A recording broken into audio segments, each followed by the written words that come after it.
are once again in Dr. Watson's study. Good evening, Dr. Watson. Good evening, Mr. Bell. What incident are you going to tell us about this evening, Dr. Watson? Well, I haven't quite decided. Supposing we...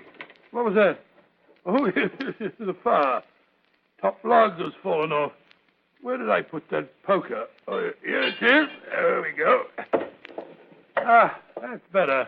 Oh, what a curious old poker, Dr. Watson. It looks as though it had been seen many years of service. Yeah, so it has, my dear fellow, so it has. It belonged to Sherlock Holmes himself in the days when we were sharing rooms in Baker Street.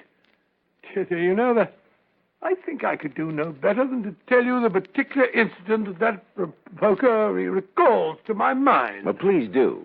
I can't recall any case which presented more singular features than that which we always referred to as the adventure of the Speckled Band. Now, Dr. Watson, how about the adventure of the Speckled Band? It was early one April morning, very early, I might say. Holmes, as you doubtless know, was a notoriously late riser. So you can imagine my surprise to find him standing fully dressed by the side of my bed. Watson. I say, Watson, wake up. Watson, old fellow, if you don't manage to wake up immediately, I shall be obliged to empty the contents of this water pitcher over you. What's up? Is there a fire? No, a client. Oh, a client? Quite so. A client. It's a girl, a rather charming-looking girl. She's waiting in the sitting room now. Oh, sure? Here, I'll open the door crack so you can take a look at her. Lady dressed in black and so heavily veiled that you can't tell a thing about her. Where's my other slipper? On the contrary, my dear Watson, we can gather a great deal about her. Here's your slipper on the table where you left it last night as a paperweight. Your tie, your good tie, is on the third shelf behind Boswell's Life of Johnson. I presume that's the one you want, inasmuch as it's the one you always wear when you wish to make an impression on one of the opposite sex. Don't be silly, old man. But to return to the young lady, she left home very early this morning, came by train, and yet she had a good drive in a dog cart along heavy roads before she reached the station. Holmes, you're trying to be uncanny again. Not at all, my dear Watson. It's as plain as the nose on your face. The left arm of her jacket is patted with mud. There's no vehicle save a dog cart which throws up mud in that disgusting way. As for the train journey, I observed the second half of a return ticket in the palm of her left glove. Which I never even saw it. Oh, yes, you did, Watson. You merely did not notice it. Well, that's all very interesting, but I think we've kept the young lady waiting long enough. Shall we go into her? By all means. You go first. You're certain to create the more favorable impression. Oh, thanks very much. Good morning. Oh, is this Mr. Sherlock Holmes? I'm that gentleman.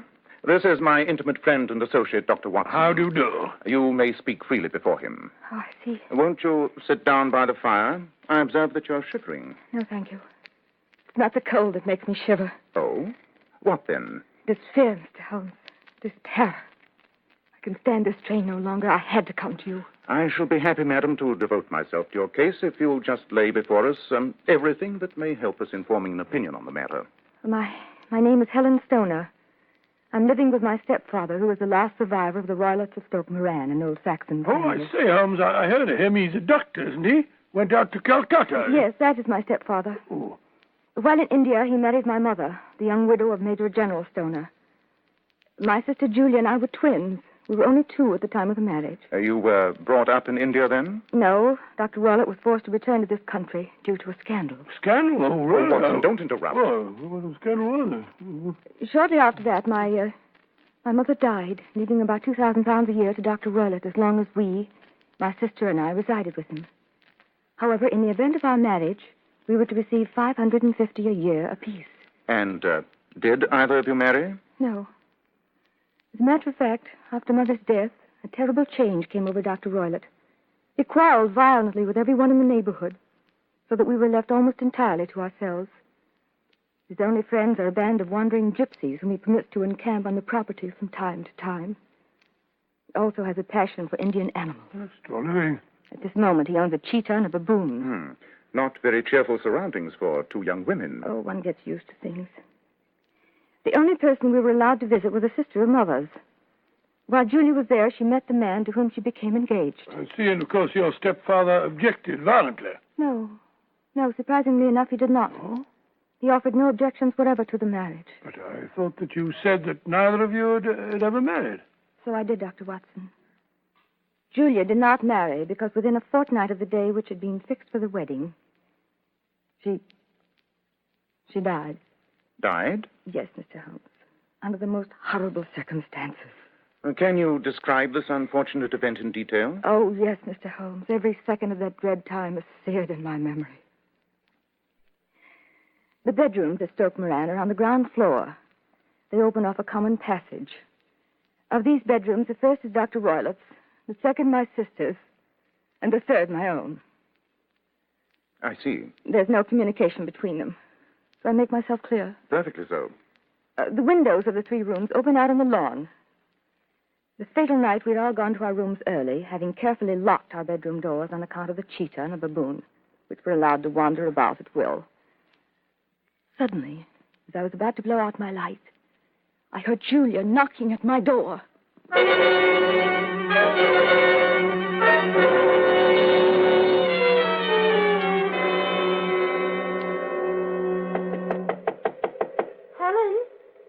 Helen, are you awake? May I come in? Oh, just a minute, I'll unlock the door. Why, Julia, you look as pale as a sheet. What's the matter? Oh, nothing. At least, nothing I can put my finger on. Maybe it's the wind and the rain. Oh, lock the door, Helen. I'm afraid. Afraid? Whatever of? Well, I really don't know. I feel what the Irish call say, as though death were lurking around the corner. Something seems to keep trying to warn me. Oh, nonsense, Julia. You're upset. Perhaps the excitement over your wedding. Why aren't you asleep? Well, I can't. Father keeps pacing up and down next door. But it's not that. It's what? Tell me, Helen. Have you ever heard anyone whistle in the dead of night? Never. I don't suppose it could be you in your sleep. Oh, Julia, don't be absurd. Well, the last few nights I've heard it. A low, clear whistle, about 3 a.m. And for some reason, it seems to be warning me. Well, it might be those wretched gypsies in the plantation. Oh, probably. And yet, if it were on the lawn, I wonder that you didn't hear it, too. Oh, you know how soundly I sleep. Oh, well, I'm probably being very foolish. I'll go back to bed and let you get some sleep. Helen? Yes, what is it? Would you mind standing here until you hear me lock my door? Of course not, silly. Well, good night. Good night, you goose.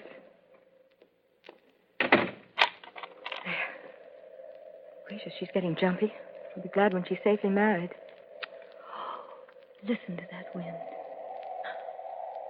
What was that? Nothing. I'm getting as nervous as Julia. I hope nothing. Julia! Julia, what's the matter? There was a whistle. I heard it. Julia! Julia, open the door! Julia, what's happened? Don't stagger like that, darling. I'm coming to you. It's the band. The Speckled band. Julia, what do you mean? Oh, merciful heaven, she's having convulsions. Father! Father, help! Help!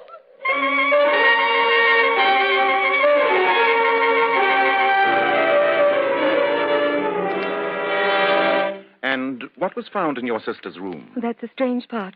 Nothing. Absolutely nothing. The windows were barred by old-fashioned shutters with broad iron bars, and the door was locked on the inside. My sister was alone when she met her doom. Any marks of violence? None. What about poison? The doctors examined her for it, but without success. It's my belief that my sister died of fright.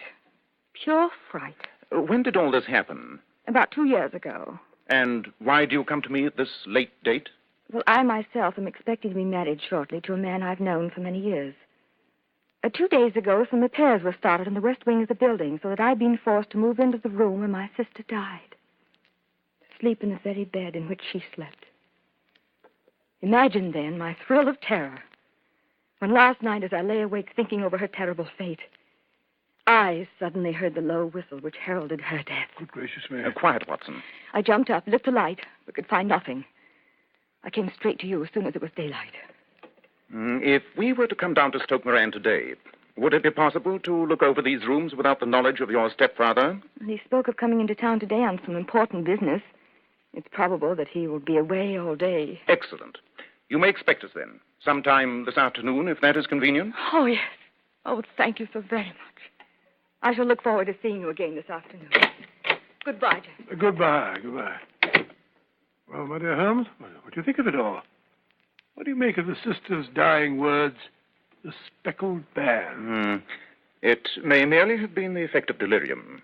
Or it may have referred to the band of gypsies who sometimes wear spotted kerchiefs. Then, again, it may be something much more deadly. Dear, someone seems to be very anxious to see us. Come in. Which of you is Holmes? That is my name, sir. I am Dr. Grimesby Roylott of Stoke Moran. Indeed. Pray take a seat. I will do nothing of the kind. My stepdaughter has been here. I traced her. What did she say to you? It's a little cold for this time of year. You put me off, do you? I've heard of you before. You're Holmes, the meddler. Holmes, the busybody. Holmes, the Scotland Yard jack-in-office. My dear doctor, all this does not alter the fact that it is still decidedly chilly.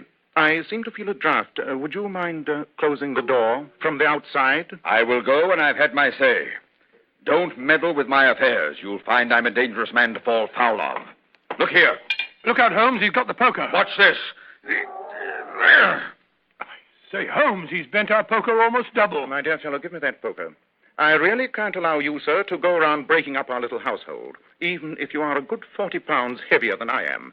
Allow me. Good heavens, Holmes, you've straightened the blasted thing out again. Well, I'll... Just the same. Look out for me. Both of you.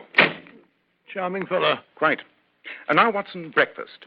Then I have 1 or 2 errands to do. After that, suppose you meet me at Waterloo Station at about 11:30. Right you are, Holmes. I'll be there on the dot. And you might slip your service revolver into your pocket. It's an excellent argument with a gentleman who can twist pokers into knots.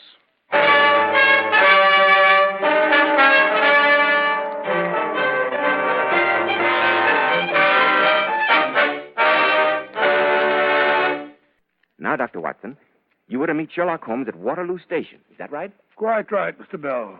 And an hour or so afterwards, found us walking in a country lane. Got a match, Holmes? What a perfect day for a walk in the country. I'm glad you enjoyed. Isn't that a house poking its head above those trees over there? Yes, that must be Stoke Moran, the home of our genial friend, Dr. Roylott. I fancy we'll find it shorter to go across the field, and safer in case the good doctor has returned home. Yes, there's a stile over there where the lady is walking. And the lady, I fancy, is Miss Stoner. No, my dear Watson, don't try to vault the fence. Remember, you're getting a bit plump. Oh, rubbish. Better climb the stile sedately, as I'm doing. That's it.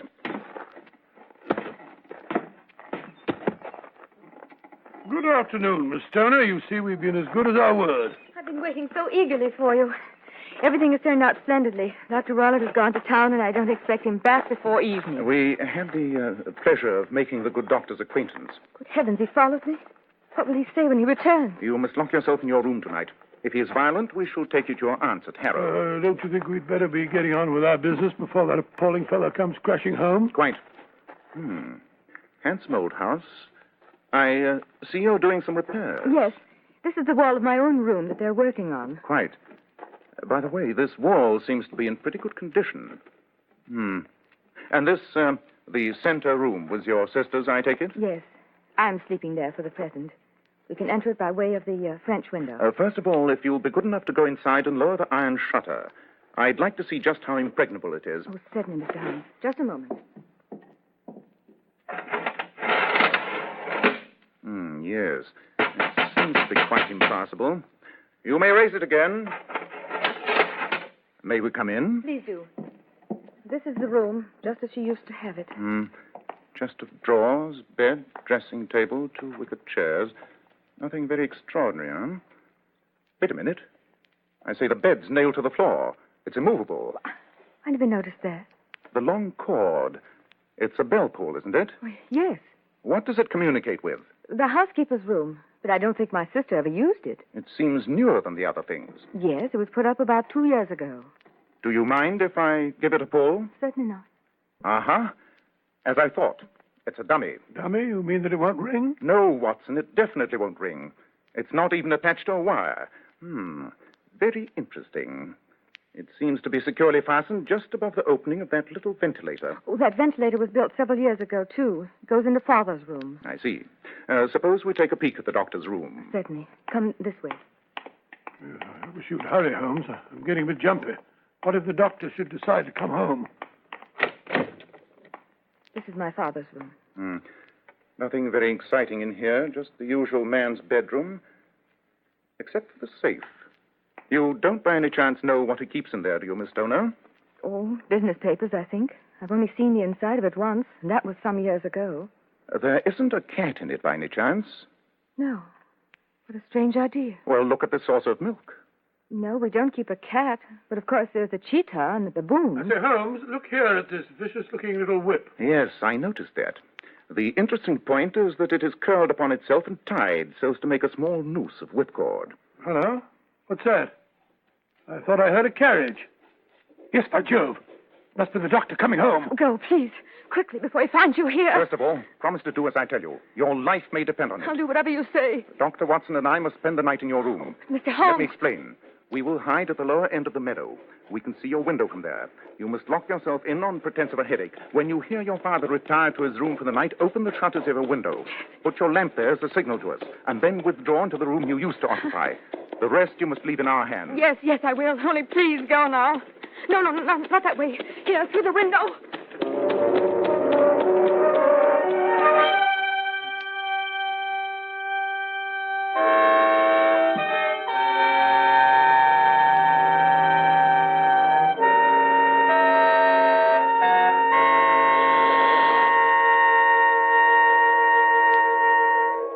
I say, Holmes, do we have to wait in this blasted meadow all night? I'm chilled to the bone in this wind. Why can't we go down to the inn? I'm sure we can see the windows of Stoke Moran just as well from there. Impossible, Watson. When the time comes, we must go, and go quickly. A human life may depend on the speed with which we can reach the house. I say, you give me the creeps. What's that? Look, you see it? There in the bushes. A ghastly misshapen figure. Must have been the baboon. Look, Watson. The middle window. By Jove, it's our signal. The lamp. Come along. Hurry. And walk quietly. So dark, I can hardly see her. I think there'll be a storm coming. Just listen to that wind. Here we are. Step inside through the window. No noise. I shall sit on the bed. You sit in that chair. Ready? I'm going to turn out the lamp. I say, Holmes. Shh. The least sound would be fatal to our plans. Have you your revolver handy? Yes. Good. Whatever you do, don't go to sleep. Your life may depend on it.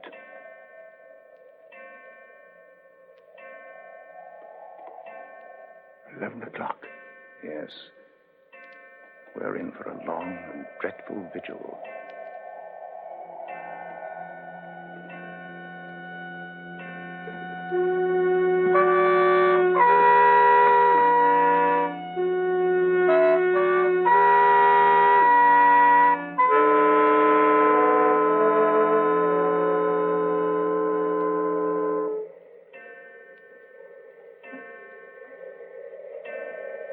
I say, Holmes, my foot's beginning to go to sleep. Whatever you do, don't move. That wicker chair makes an infernal racket. Holmes, do you hear that? There it is again.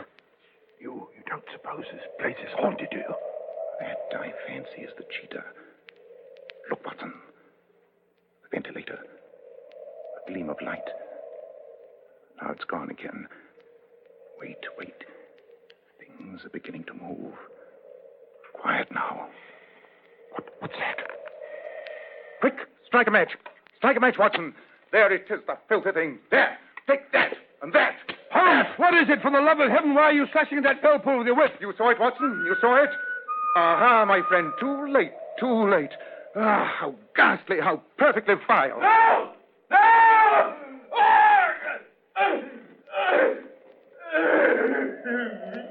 Holmes, What does that mean? It means that it's all over, and I think for the best. Come, we shall enter Dr. Roylett's room. Keep your pistol handy. Come quickly. But Holmes, the door's locked. Break it in. Wait, I'll help you. Now then, 1, 2, 3. Holmes, look!